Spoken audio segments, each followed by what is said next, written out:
Hello. So this arrived a couple of weeks ago and I had no idea this was being sent, but I guess Granado just had my address from last time they sent me something. So I'm just going to unbox this with you and just tell you what I think of this fragrance. If you haven't seen me before, I'm Claire Smith. I make videos all about perfume. I talk about perfume science, fragrance history, and I also just do some straight perfume reviews and also fun perfume tags. So if that kind of thing interests you, then please do consider subscribing, and please also press the like button if you do enjoy this kind of content. So Granado, I received a fragrance from them a while back, which I actually really enjoyed, and that was Citrus Brasilis. This fragrance, I didn't really know much about. This one's called Apotecario, and they sent me this huge box, and I wondered what on earth was inside it. So I'm just going to open it up for you so you can have a look. But it's like an explorer's box. It's got this kind of looking glass, it's got like a little diary, it's got some blotters, and there's actually got some actual ingredients in the bottom here along with base, top and middle notes. I was really astounded by this, and yeah, I just had no clue it was coming. So this is the fragrance itself, comes in this brown box, and then inside is the bottle. I've worn this a few times now, and I just thought I'd share my thoughts with you. Granado are a Brazilian brand, and they are really, really popular in Brazil. Every time I do a video talking about a Granado fragrance, people were really interested in this brand, and I was really surprised. But then when I knew that they were really popular in Brazil, it all made sense. So Granado are really trying to break into the UK market, and I think they're succeeding. They're actually stocked by Liberties in London. I assume they're doing the same thing with the US market. But Granado, I've sort of had a bit of a mixed bag with. I didn't really enjoy Jardim.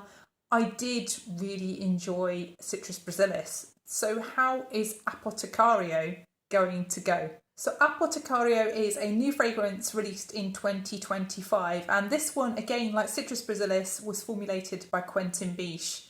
I feel like Quentin Bisch is the perfumer du jour, and every fragrance brand wants him to make fragrances for them, so I'm not surprised they've asked him to make more than one. According to the blurb that I received with this fragrance is supposedly inspired by the original apothecary that the brothers that actually formed Granado fragrances back in the 1800s had. So actually it's a leather-based fragrance, and it's meant to reflect the spices and other kind of fragrance ingredients, aroma chemicals they had in the lab back in the 1800s, and the smell of the lab. So how does this smell to me? Well, to me this opens with something that resembles a black shoe leather. It's also got a slight sweetness to this in the opening. It makes me think a little bit of black licorice, but it's not overtly licoricey. As this begins to dry down, you get some tea. There's definitely a slight bitterness there, and there's also some cypriol and some patchouli. This definitely has a bit of a dark, dank forestiness about it. As it dries down further, the sweetness really begins to amp up, and you get the impression of something golden and spiced and ambery. There are resins listed in this fragrance, specifically myrrh, and yes, you do get a slightly resinous feel, but I wouldn't have picked out myrrh. It does smell even slightly smoked to me, but it's not actually smoky, if you know what I mean. It's just on the edge. I think really overall this is a warm, sweet, spiced, black leather fragrance. When I think of this fragrance as a colour, I think of the colour of the label on the bottle. It is a very brown, kind of almost caramelised feeling fragrance.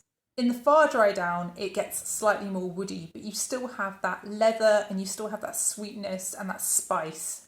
I think it's the tonka that makes the sweetness here quite spicy and distinctive. I found this to be really long lasting. I could smell this on my skin in the morning, and actually with just 2 or 3 sprays, I had quite a scent bubble. I would say this one lasts much longer than Citrus Brasilis, which faded within about 6 hours. And I would say this one too is much stronger than Citrus Brasilis, which became a skin scent after the first hour or so.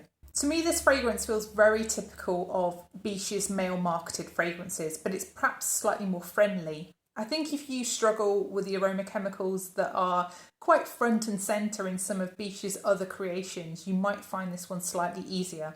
I think to enjoy this fragrance, you really have to like leather. And for me, I think this is a bit much. It's not something that I want to wear myself, but I'd be perfectly happy to smell this on other people. I think for me, I just much prefer like a powdery suede. And that's not any denigration on this fragrance, it's just not my scent profile. But it is perfectly nice. And I think really for the price point, which is really about the price of a designer fragrance at £125 for 75ml, I think this is a much nicer choice than many designer fragrances out there on the market.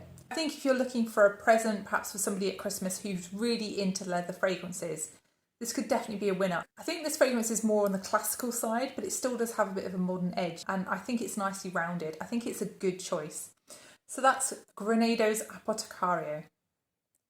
So please do let me know if you tried any other Granado fragrances, and please also let me know if you've tried Boemia, because Boemia is supposed to be compared to Apotecario, and I'd be interested to know if you have tried both, how would they compare? I think Bohemia has a tobacco note, doesn't it? I'd be really interested to know anyway. So thank you so much for watching, and if you have enjoyed the video or found it useful, then please do press the like button, and please also consider subscribing if you haven't done already, and I'll see you in the next one.